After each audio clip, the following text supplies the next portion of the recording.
dans cette nouvelle vidéo pour faire une vidéo qui sera un petit peu du même genre que celle que j'ai postée la semaine dernière. C'est-à-dire je vais vous parler un petit peu de mes lectures en cours, mes lectures que j'ai terminées et vous montrer également les livres que j'achète ou que j'ai en réception. Donc je vais commencer par les livres que j'ai terminés. Enfin j'ai terminé déjà le livre que je vous présentais la dernière fois qui était donc Clone de la Nation, le premier tome Marie 3 de Mawen Alix qui est sorti chez les éditions Naos ce mois-ci.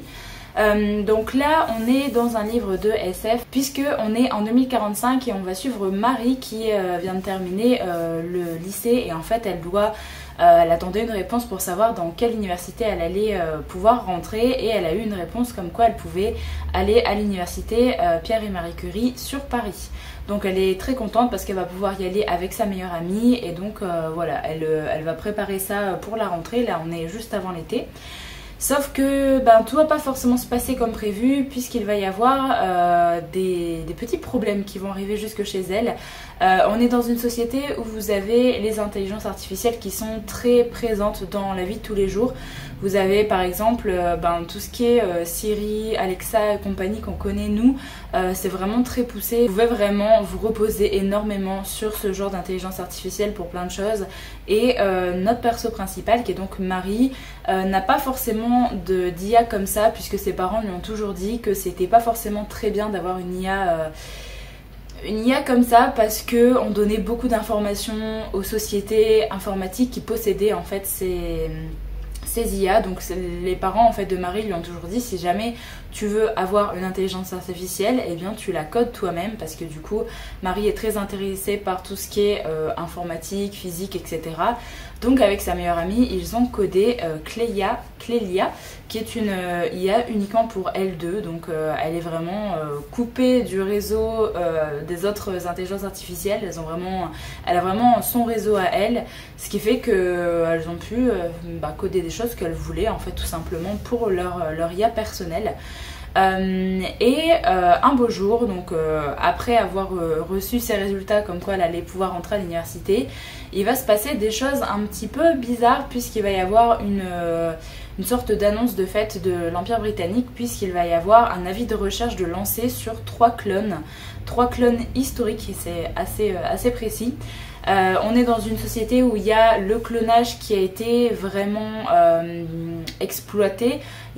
Dans certains pays, le clonage est un peu devenu normal, sauf que là on est en France et du coup au niveau de la France c'est quand même pas encore très légal. Il y a beaucoup de questionnements sur le clonage etc. qui sont amenés et contrairement à d'autres pays comme par exemple aux États-Unis où vous pouvez cloner votre enfant, si jamais vous l'avez perdu très tôt, vous pouvez payer pour cloner votre enfant, vous pouvez payer pour cloner votre oncle qui est décédé, que vous aimiez bien, donc voilà, il y a beaucoup de choses comme ça. Mais au niveau de l'Angleterre, ils ont poussé ça également, puisque 70 ans après la mort d'un personnage historique, vous pouvez récupérer l'ADN. C'est un petit peu comme si son ADN était dans le domaine public. Et donc on peut cloner ce personnage-là. Et il va y avoir 3 clones historiques justement qui sont partis de l'endroit où ils étaient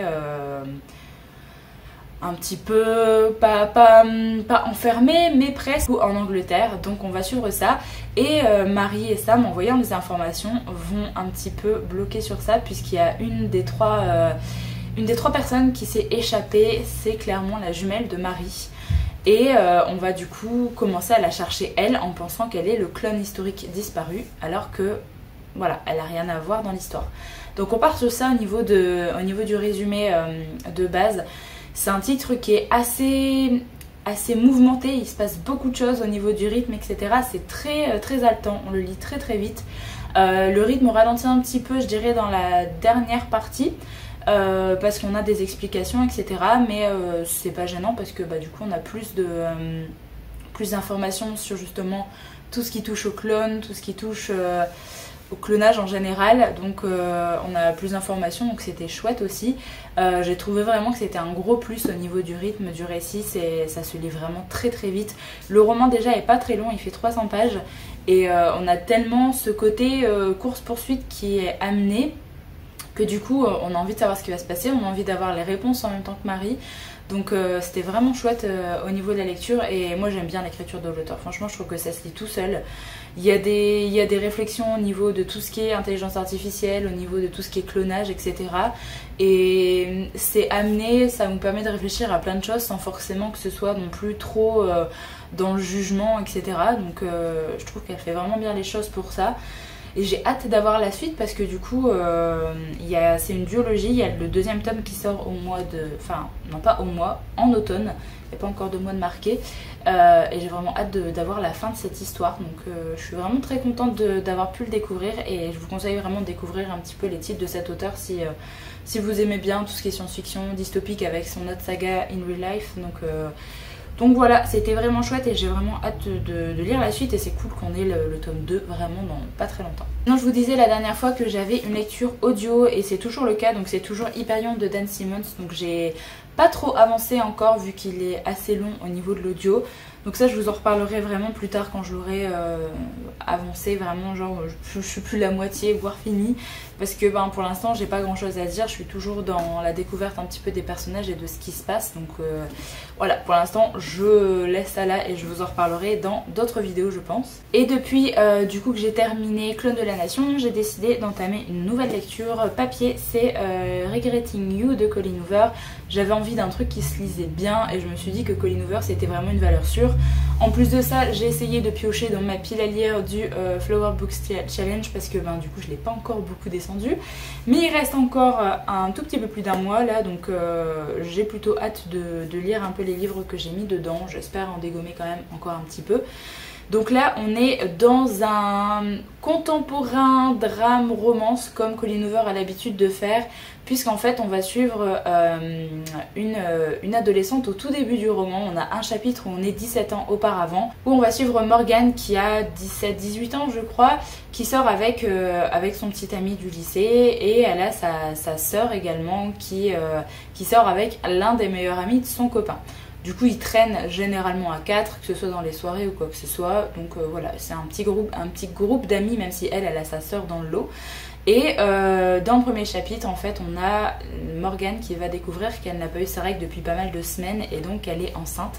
Et on finit un petit peu le chapitre comme ça, et on se retrouve du coup 17 ans plus tard, où on suit également le point de vue de Clara qui est donc la fille de Morgane. On a donc après deux alternances de points de vue entre Morgane et Clara, donc la mère et la fille, et nous on va retrouver Morgane qui est maman au foyer et qui du coup prend soin de sa famille depuis le lycée. Elle n'a pas pu finir ses études parce que c'était très compliqué avec un enfant en bas âge, donc c'est son mari qui a terminé les études et qui du coup travaille maintenant dans un hôpital, et elle souhaitait reprendre ses études après, sauf qu'elle ne l'a pas fait, donc elle est restée maman au foyer.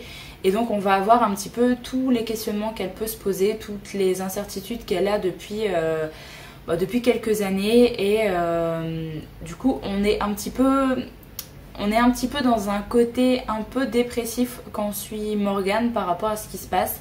On a également sa sœur qui est encore importante dans l'histoire, elle est toujours là, et également Jonah qui est donc le petit ami de sa sœur qui va revenir dans le paysage aussi. Donc on a toujours le petit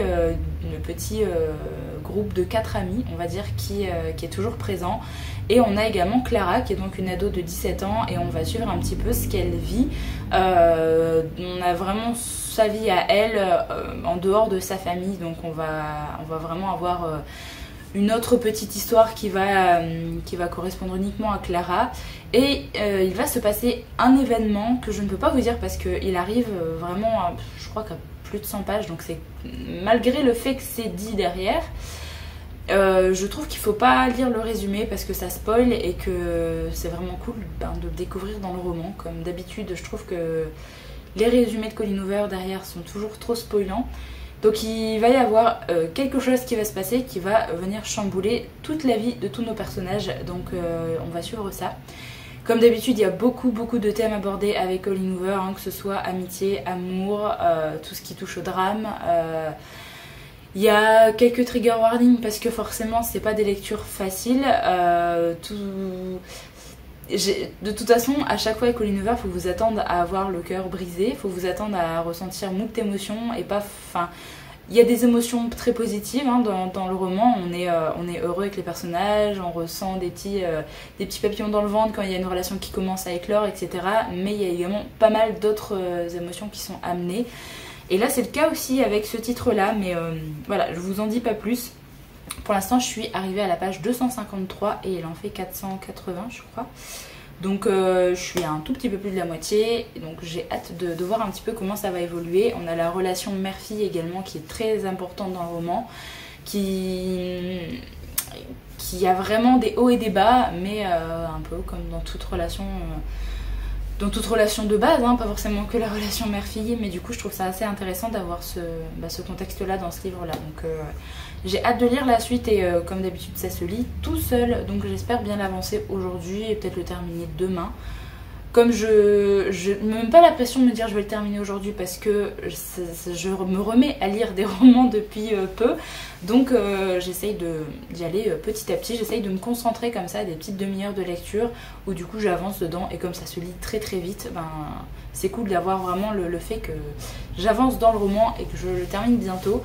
Donc voilà, je vous en reparlerai du coup dans la suite de la vidéo. Je filmerai très certainement un autre clip dans quelques jours pour vous donner un peu mon avis final sur ce titre. Du coup dans le vlog précédent, je vous disais que j'avais fait un tri dans mes comics. Donc je suis allée à la bouquinerie pour vendre les comics justement. Et j'ai trouvé 2 romans là-bas.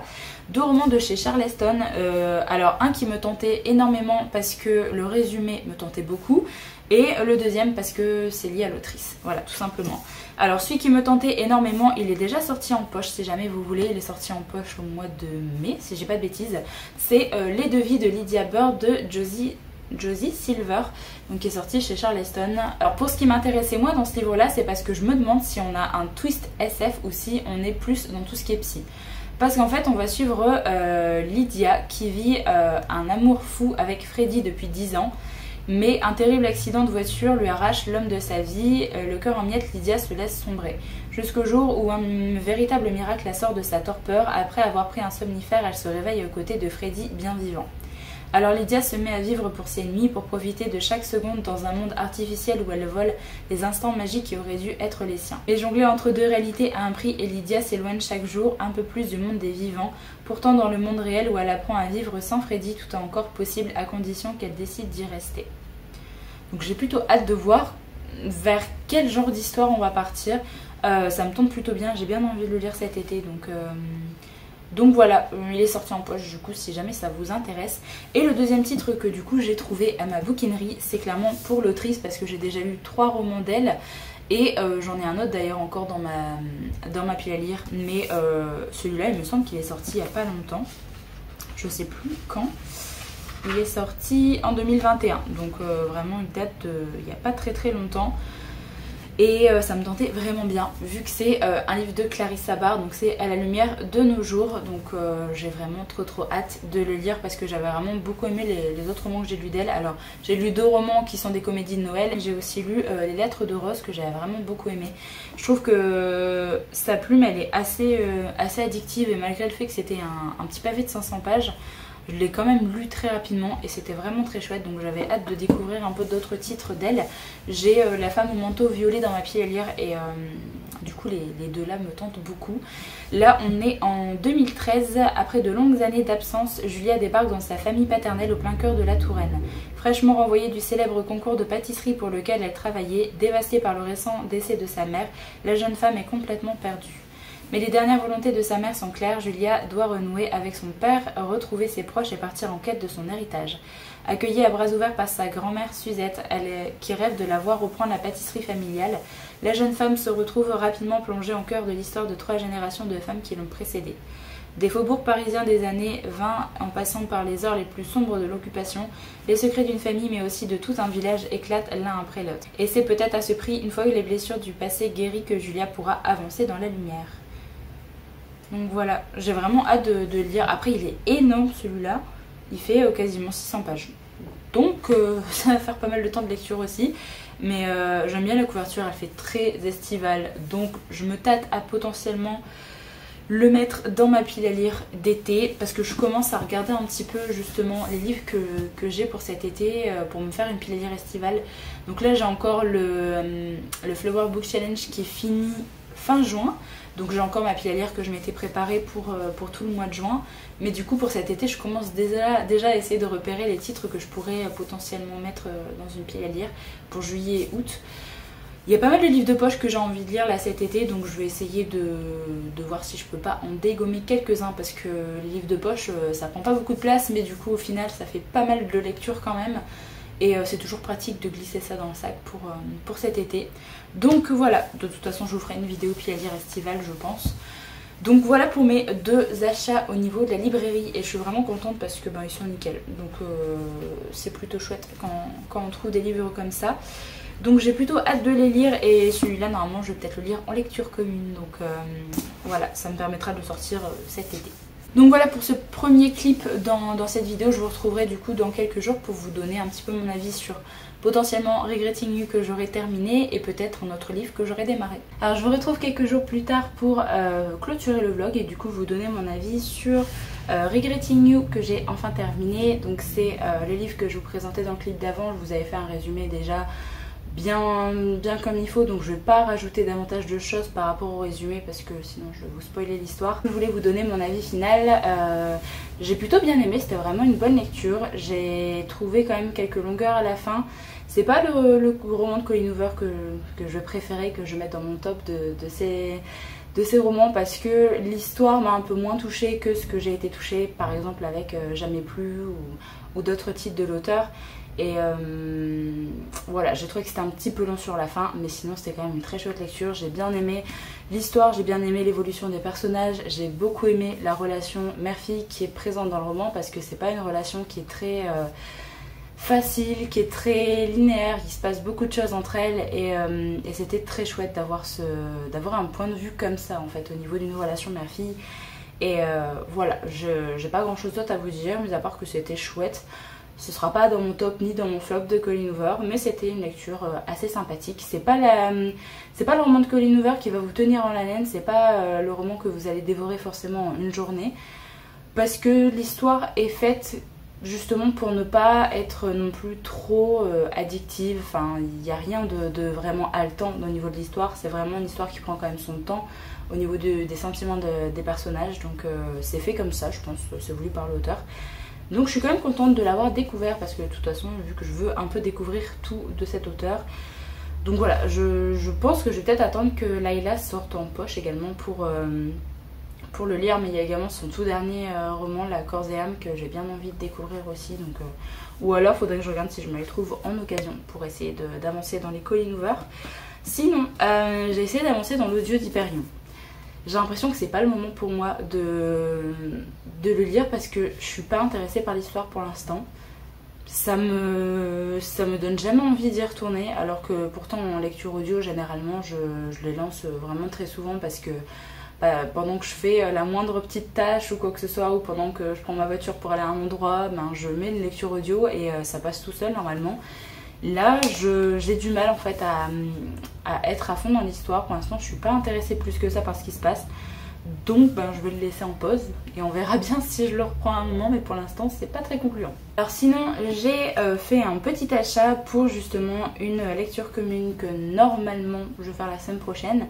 C'est le premier tome de Dark Elements. Donc c'est de Jennifer Larmentrouth. Le premier tome, c'est Baiser brûlant qui est sorti chez J'ai lu.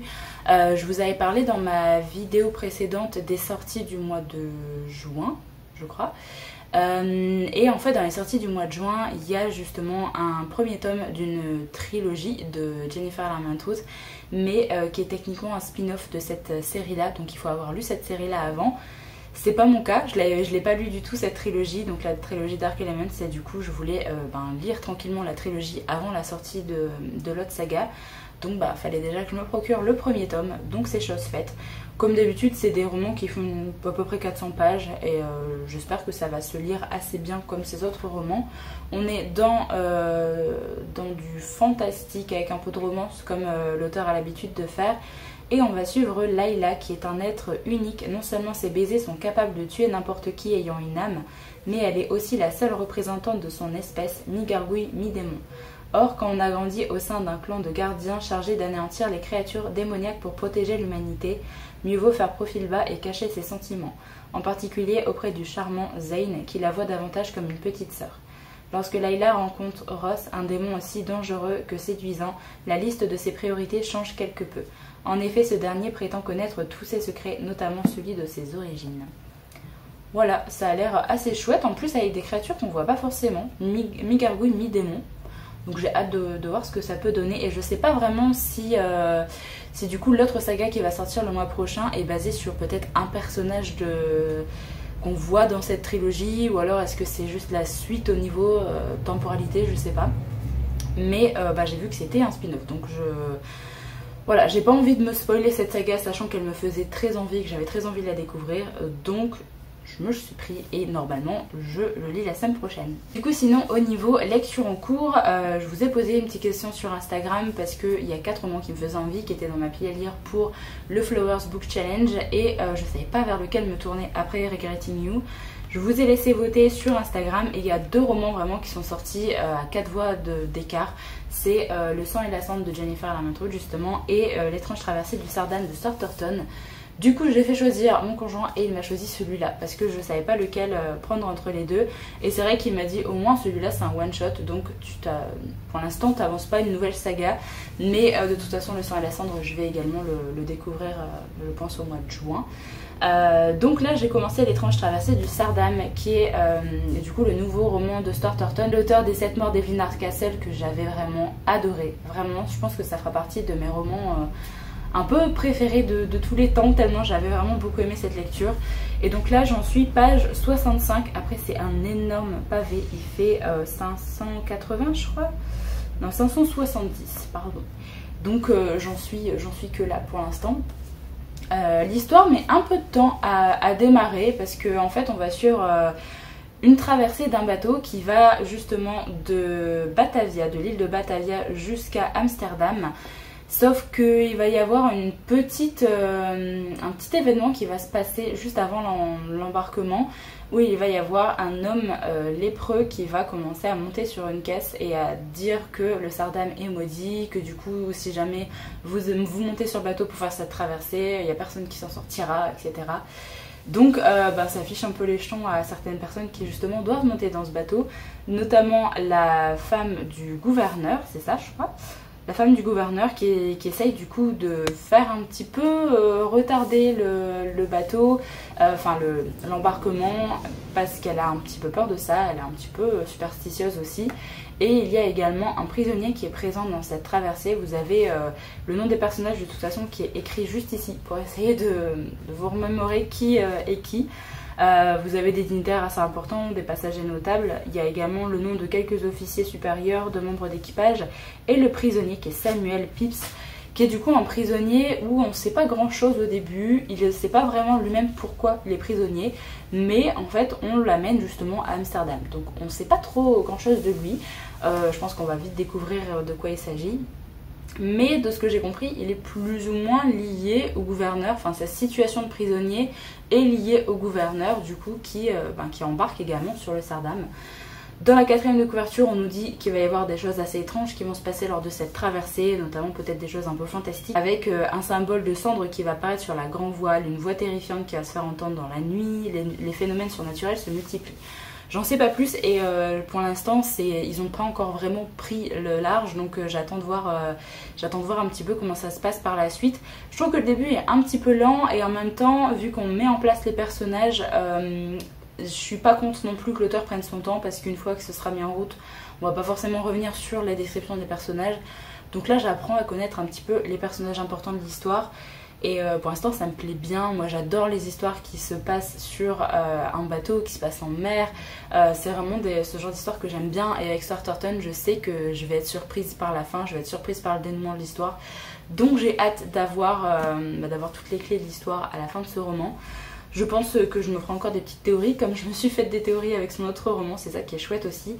Donc voilà, je vous en reparlerai du coup dans la prochaine vidéo, parce que je vais essayer de bien l'avancer d'ici ce week-end. Comme ça je pourrai peut-être lire Dark Elements en début de semaine prochaine. Donc voilà pour ma lecture en cours et mes prochaines lectures aussi. N'hésitez pas à me dire si jamais vous l'avez lu, si jamais vous l'avez aimé, sans spoil hein, s'il vous plaît, parce que j'en suis qu'au début. Juste voilà, si vous l'avez aimé, est-ce que si vous avez lu les 2 Stuart Turton qui sont sortis en français, lequel vous avez préféré? Je sais pas si ça détrônera les 7 morts d'Evelyn Hardcastle.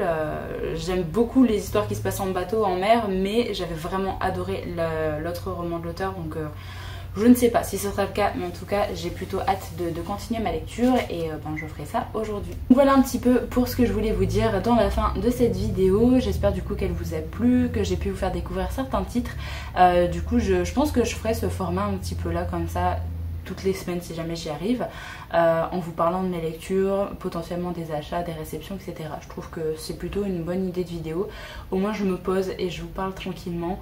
Il y aura peut-être d'autres vidéos qui vont s'intercaler parce que j'ai quelques idées de vidéos bien précises. Mais pour l'instant j'essaye de reprendre le rythme comme ça, surtout qu'au niveau lecture c'est quand même assez... c'est assez nouveau que je relis vraiment des romans. Là je suis contente parce que du coup en une semaine j'ai lu 2 romans et j'ai commencé un 3e, alors que j'ai quasiment lu 0 roman en 1 mois. Donc je suis plutôt contente que la lecture revienne et vraiment là je suis à fond, j'ai vraiment envie d'y retourner, donc c'est plutôt chouette. Donc voilà, je vais terminer la vidéo ici, j'espère vraiment qu'elle vous a plu. Je vous retrouve très bientôt pour une prochaine vidéo, donc en attendant prenez soin de vous.